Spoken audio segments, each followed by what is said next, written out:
ابن باز رحمۃ اللہ علیہ نے اپنے طباخوں سے کہا کہ اس کے لیے کھانا بناؤ، یہ بھوکا ہے شاید۔ جب کھانا بنایا گیا، اس نے کھانا کھا لیا، تو ابن باز رحمۃ اللہ علیہ کے پاس اس کو لایا گیا اور کہا کہ کیا وجہ ہے، آپ نے ایسا کام کیوں کیا؟ سوچیے، ایک چور پکڑا گیا ہے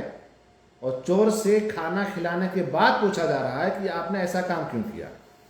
ہمارے ہاتھ سے اگر چور لگ جائے تو ہم تو پھر ہاتھ ہی صاف کریں گے پہلے، پھر بعد میں اس سے پوچھیں گے بھائی مسئلہ کیا ہے تمہارا۔ بہرحال اس نے کہا کہ میرے والد صاحب کی طبیعت خراب ہے اور بہت زیادہ خراب ہے۔ مختلف روایات ہیں جو میں نے پڑھا، کہیں 7,000 لگ رہا ہے تو کہیں 10,000 لگ رہا ہے، جو بھی ہے۔ کہنے کا مقصد یہ ہے کہ اس نے کہا کہ میرے پاس 5,000 ریال ہے اور 5,000 دوسرا میرے پاس کہیں انتظام نہیں ہو پا رہا ہے۔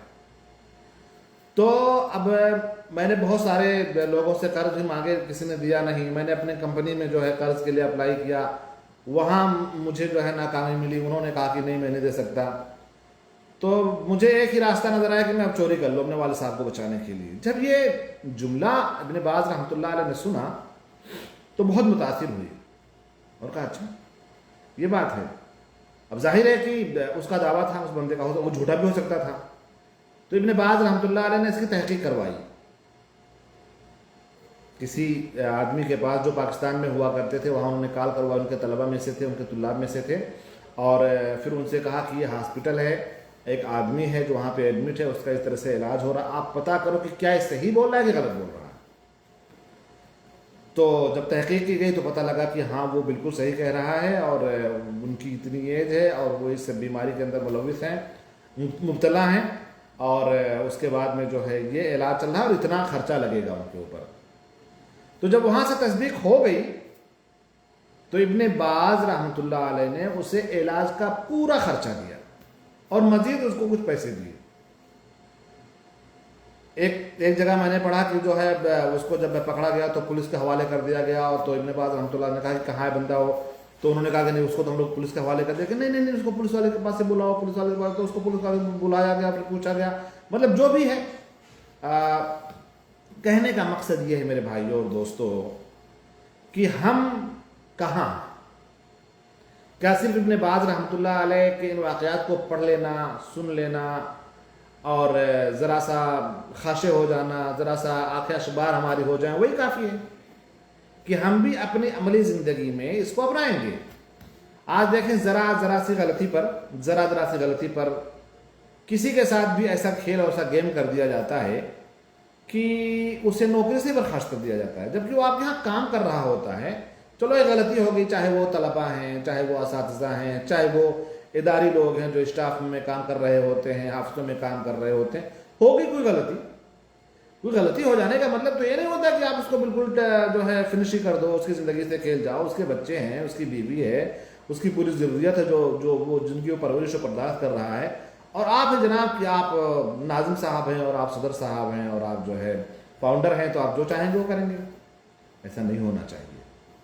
ابن باز رحمۃ اللہ علیہ کے بارے میں ایک واقعہ آتا ہے کہ کوئی شخص ان کے پاس آیا، وہ شخص جب آیا تو اس کو کچھ پیسے کی ضرورت تھی، تو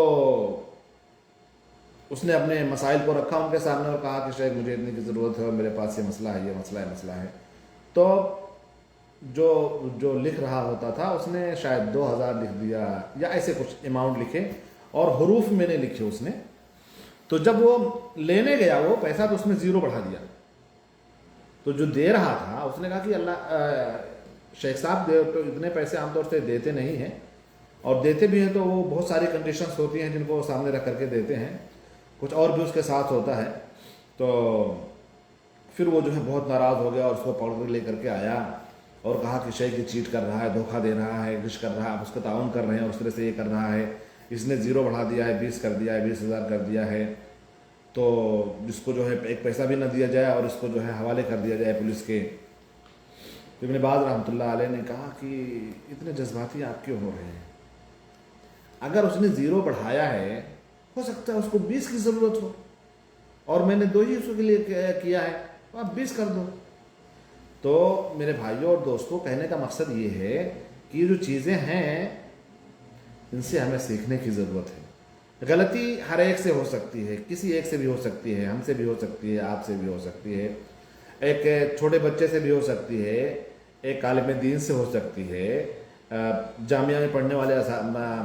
والے بچوں سے ہو سکتی ہے، یونیورسٹی میں پڑھنے والے بچوں سے ہو سکتی ہے، ہمارے اور آپ کے حلقہ احباب میں کچھ لوگ ہوتے ہیں ان سے بھی ہو سکتی ہے۔ تو اگر کبھی کوئی غلطی ہو جائے کہ اس غلطی کو سامنے رکھ کر کے انہیں اپنی زندگی سے آپ مٹا دیں، انہیں ان سے رشتہ ناطہ ختم کر لیں اور ان کا نام آتے ہی برا بھلا کہنا شروع کر دیں، یہ عقل مندی نہیں ہے، یہ دین ہمارا سکھاتا نہیں ہے، ہمارے اسلاف کا یہ طریقہ نہیں تھا۔ اس لیے میرے بھائیوں اور دوستوں، اپنی زندگی کے اندر نرمی لائیں، چینجنگ لائیں۔ اگر آپ کے اندر ڈکٹیٹرشپ ہے کہ آپ جو چیز چاہتے ہیں وہ کرتے ہیں اور اپنی مرضی سے کر دیتے ہیں، تو اپنی مرضی سے نہ کیا کریں۔ اللہ کے رسول صلی اللہ علیہ وسلم کے بہت سارے واقعات ہمارے سامنے ہوتے ہیں کہ اللہ کے رسول نے غلطی کرنے والوں کے ساتھ کیا برتاؤ کیا ہے۔ اللہ کے رسول صلی اللہ علیہ وسلم کے سامنے ایسے ایسے سوالات کیے گئے، اگر ان کی طرف ہم جائیں گے تو بات بہت لمبی ہو جائے گی کہ آپ صلی اللہ علیہ وسلم کی شان میں اسے گستاخی مانا ہی جائے کہ کوئی آتا ہے اور اس طریقے سے سوال کر لیتا ہے، کوئی آ کر کے جو ہے آپ کے گلے میں جو چادر اس کو کھینچ کے کہتا ہے کہ مجھے مال میں سے دو، اس کے باوجود بھی اللہ کے رسول دیتے ہیں۔ آج اگر ہمارے آفس میں کوئی بغیر نوک کیے آ جائے تو ہم اس کو کہتے ہیں کہ اجازت لی آپ نے، یہی طریقہ ہے، یہی تہذیب ہے۔ ابھی میں گیا تھا ہندوستان میں جب تھا تو میں ایک ادارے میں گیا تھا، تو وہاں جب میں گیا تو وہاں ایک لڑکا کچھ اپنی درخواست لے کر کے آیا ہوا تھا بیچارہ، جو وہاں پڑھ رہا تھا۔ میں تو اسے نہیں جانتا، میں پہلی بار گیا تھا، اور وہاں کے جو شیخ الجامعہ صاحب تھے مجھے وہ اتنے خڑوس نظر آئے، اور مطلب ان کے چہرے پہ مسکراہٹ نہیں ہے، اور کوئی سلام کرتا السلام علیکم تو وعلیکم السلام کہتے ہیں کیسے ہیں کیا حال چال، اتنا تو بنتا ہے آپ کا، وعلیکم السلام۔ مطلب اتنے زیادہ غصے میں وہ تھے اس دن، پتہ نہیں وہ ہمیشہ رہتے ہیں کہ اسی دن تھے، اللہ جانے کون تھے وہ، اب کیسے تھے۔ بہرحال تو وہ بیچارہ کچھ پرچی ورچی لے کر کے گیا اور اس نے کہا کہ شیخ صاحب یہاں پہ سگنیچر کر دیجیے، تو انہوں نے کہا کہ نہیں وہاں سگنیچر کروا لو پھر میں کرتا ہوں۔ تو اس نے کہا کہ شیخ وہ ہے نہیں تو آپ کر دیں پھر میں کروا لوں گا۔ تو اتنے تیز انہوں نے اس کو ڈانٹا، بیوقوف کہیں کے،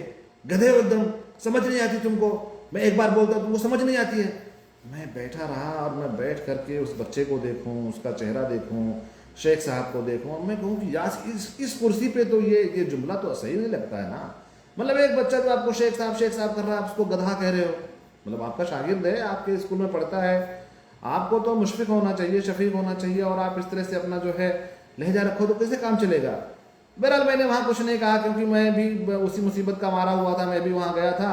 اور میں نے سلام کیا شیخ صاحب کو، تو کیسے انہوں نے جواب دیا۔ پھر میرا کچھ ایک درخواست تھی، میں نے ان کے سامنے رکھا کہ شیخ ایسے ایسے، تو بولے نہیں وہاں کر دو، ایسے کر دو، وہ کر دو، تو یہ ہو جائے گا تو ہو جائے گا، تو ٹھیک ہے بھائی۔ تو پھر میں نے ایک سوال اور پوچھ لیا کہ وہ کچھ فیس وغیرہ جمع کرنی تھی بچے کی، جاؤ ادھر جمع کر دو۔ مطلب مجھے لگتا تھا اس دن وہ ناراض تھے، یا شیخ صاحب کی طبیعت خراب تھی، یا کوئی مسئلہ رہا ہوگا، یا پتہ نہیں ان کی عادت تھی ویسے۔ بہرحال کہنے کا مقصد یہ ہے میرے بھائیوں اور دوستوں کہ جو ہمارے بیچ میں ہوتے ہیں، چاہے ہمارے ساتھی ہوتے ہیں، ہمارے ساتھ گھومنے والے ہوتے ہیں، ہمارے ساتھ پڑھنے لکھنے والے ہوتے ہیں، ہمارے بھائی بندھو ہوتے ہیں، ہماری بہنیں ہوتی ہیں، ہمارے گھر والے ہوتے ہیں، ہمارے رشتہ دار ہوتے ہیں، ہمارے شاگرد ہوتے ہیں، ہمارے اساتذہ ہوتے ہیں، ہمارے ساتھ کام کرنے والے جو بھی ہوتے ہیں، بدلیے، اپنے اسلوب کو بدلیے، لہجوں کو بدلیے، کیونکہ یہی لہجے آپ سامنے والا جو ہے انہی لہجوں سے آپ کا دیوانہ ہو جاتا ہے، اور انہی لہجوں سے آپ سے وہ بدظن ہو جاتا ہے، آپ سے بہت دور چلا جاتا ہے۔ اس لیے میرے بھائیوں اور دوستوں ضروری ہے کہ اگر آپ کے اندر سختی ہے تو اس سختی کو ذرا آہستہ آہستہ ریڈیوس کیجئے، اپنے اندر نرمی پیدا کیجئے۔ اس کا نتیجہ آپ خود دیکھیں گے۔ اللہ سے دعا ہے کہ اللہ تبارک و تعالی ہمیں اور آپ کو اخلاق حمیدہ سے نوازے، اور ہمارے اندر جو سختیاں ہیں اسے نرمی میں بدل لے۔ وصلی اللہ علی نبینا محمد وعلی آلہ وصحبہ وسلم۔ والسلام علیکم ورحمۃ اللہ وبرکاتہ۔